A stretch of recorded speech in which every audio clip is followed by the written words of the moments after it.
ভাই গেলেন গো কাকিমা মাসিমা জেঠিমা। তো আপনাদেরকে রিকোয়েস্ট করব ভিডিওটা পুরোটা দেখুন। আজকে আমি চলে এসেছি, এটি হলো আমাদের পশ্চিম মেদিনীপুরের আমলাশুলিতে।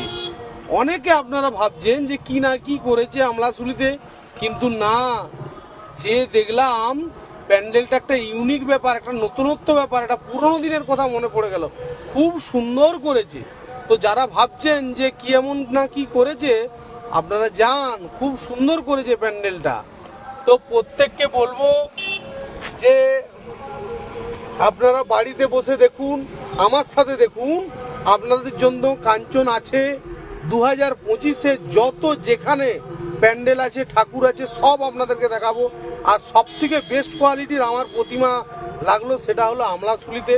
তো আপনারা যে দেখতে পারেন, খুব সুন্দর প্যান্ডেল, দারুণ বানিয়েছে। মানে আগেকার সব কিছু দিয়ে এত সুন্দরভাবে যে প্যান্ডেল বানানো যায়, সেটা দেখুন।